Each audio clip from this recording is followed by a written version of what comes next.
So you'll find a lot of hate about AC Shadows out there, and let's be honest, some of them are quite justified. For many years, fans have been complaining about the repetitive gameplay mechanics, the weak storyline, the bugs and glitches, the microtransactions, the weak character development, and so on. While the game has its pluses and strong points, it is a massive open world game which offers a lot of gameplay and things to do. We will focus on the things that people are upset about with Assassin's Creed Shadows now. If we start with the release date for the game, 20th March, we notice that this is actually the date of the Tokyo subway sarin attacks, which is an extremely toxic compound, a domestic terrorism in 1995 that took place in Japan, made by the cult movement Aum Shinrikyo. So the date doesn't seem to be a well-chosen one, but at the same time, the 20th and 21st March is the vernal equinox day, which makes night and day equal in length, and it is a national holiday in Japan. A day to commune with nature and to show our affection for all living things, so this date kinda goes both ways. It can be seen as a good or a bad choice. The Itate Hyozu Shrine said it is taking actions over Ubisoft usage of their religious site in Assassin's Creed Shadows. People claim that the shrine being destroyed was disrespectful to Japanese religion and culture. When asked whether they had received prior notice from Ubisoft about the shrine's use, Itate Hyozu's official comment was, "No, if they had contacted us, we would have refused."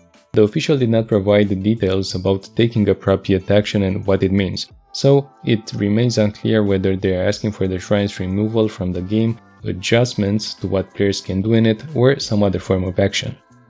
Japanese politician and member of the House of Councillors in Japan, Hiroyuki Kada, said, "I fear that allowing players to attack and destroy real-world locations in the game without permission could encourage similar behavior in real life. Shrine officials and local residents are also worried about this. Of course, freedom of expression must be respected, but acts that demean local cultures should be avoided." Prime Minister Ishiba responded also. How to address this legally is something we need to discuss with the Ministry of Economy, Trade and Industry, the Ministry of Education, Culture, Sports, Science and Technology, and the Ministry of Foreign Affairs. Defacing a shrine is out of the question. It is an insult to the nation itself. When the self-defense forces were deployed to Samava, Iraq, we ensured they studied Islamic customs beforehand. Respecting the culture and religion of a country is fundamental, and we must make it clear that we will not simply accept acts that disregard them. In response, Ubisoft has revealed changes that will be implemented in Assassin's Creed Shadows. The patch will make tables and shelving located in in-game shrines indestructible, or at least for the Japanese market, and will reduce non-essential depictions of bloodshed taking place in shrines and temples. In addition, when attacking unarmed NPCs, there will no longer be depiction of blood. It seems that the game incorporated Chinese and Korean architectural styles into a Japanese setting. Paintings included in the game are from the wrong time periods entirely, it seems. The internet noticed some architectural details that didn't align with the game's historical feudal Japan setting. Namely, the trailer's square-shaped tatami mats would traditionally have a rectangular shape in the scene where warlord Oda Nobunaga meets with his entourage. It is a small thing, but it's something that people noticed and made a big fuss about before the game launched. People are also mad about the romance that can happen in the game between Yasuke and Lady Oichi. Oichi was the younger sister of Oda Nobunaga. She was descended from the Taira and Fujiwara clans. Oichi was also famous for her honorable conduct, her beauty and determination. She was present at two historical significant battles, the Siege of Odani and the Siege of Kitonosho, sieges that led to the extermination of the Power Azai and Shibana clan. She was prized as the beauty of her time and was cherished by her older brother. She was intelligent and speculated to be slightly taller than most women of the age. Nobunaga once stated, "If Oichi was a man, she would make a fine warrior." Oichi was known for her loyalty. She died with her husband during a siege of the castle, preferring this instead of running away with her three daughters.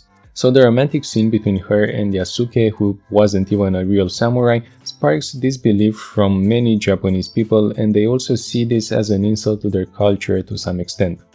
However, Assassin's Creed Shadows introduces canon mode, which keeps you from needing to make any decision. By using this, you will not reach the situation in which you can romance other characters. This decision doesn't have a huge impact on the game story, so you might as well stick with the canon mode.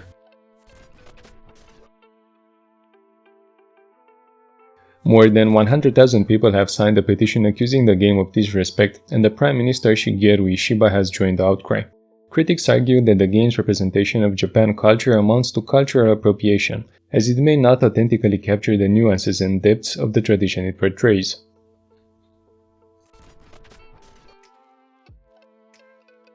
Ubisoft claimed to have hired experts to ensure the game was as immersive and culturally accurate as possible. These are Thomas Lockley and Saki Schmid-Hori. Thomas Lockley is a historian and co-author of African Samurai: The True Story of Yasuke. He faced accusation of fabricating details about Yasuke to fit his narrative.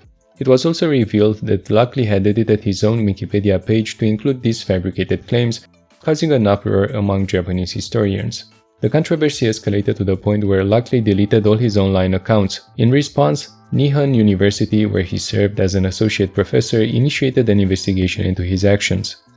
Saishi Schmid-Hori, on the other hand, is known for her research on Japanese monks and their alleged romantic relationships with male children. Her book Tales of Idolized Boys, Male-Male Love in Medieval Japanese Buddhist Narratives explores this highly controversial topic. Her selection as an expert for the game makes you think about how the experts were selected. Something that's actually in line with the option to romance various women and men in the game, which is something we are used to in Assassin's Creed lately. The developers used the flag from a Japanese historical reenactment group in artwork for Assassin's Creed Shadows without permission, something Ubisoft apologized for. Collectible figure maker Pure Arts removed an Assassin's Creed Shadows statue from sale over its use of a one-legged torii gate, which some said was offensive. Torii gates are found close to religious shrines all over Japan to indicate the boundary separating the human world and the sacred.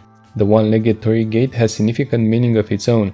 One can be found at the Sano Shrine in Nagasaki, located 900 meters from the hypocenter of the World War II atomic bomb which killed upwards to 60,000 people. In the first days after the launch, it is estimated that the total sales were around 2 million copies. More exactly, they had 2 million people playing it according to the company data which I found on Forbes, which is better than Odyssey and Origins but not better than Valhalla. This could also refer to people having the Ubisoft Plus, which allows you to play the game without having to actually buy it. So many of these players might not have actually bought the game, bought the subscription, and it's still bringing revenue to the company, however. On Steam, the game has reached a peak of 64k concurrent players, which is okay, but taking into account that you can also purchase the game directly on Ubisoft's platform, on Xbox and on PS5, the number of Steam is not that relevant. As a comparison, Odyssey had 60k during the same period of time after the launch, so nothing out of the ordinary here. Hope this video worked well for you. Thank you very much for watching the entire video. Don't hesitate to like the video and subscribe, and I wish you all the best. Goodbye.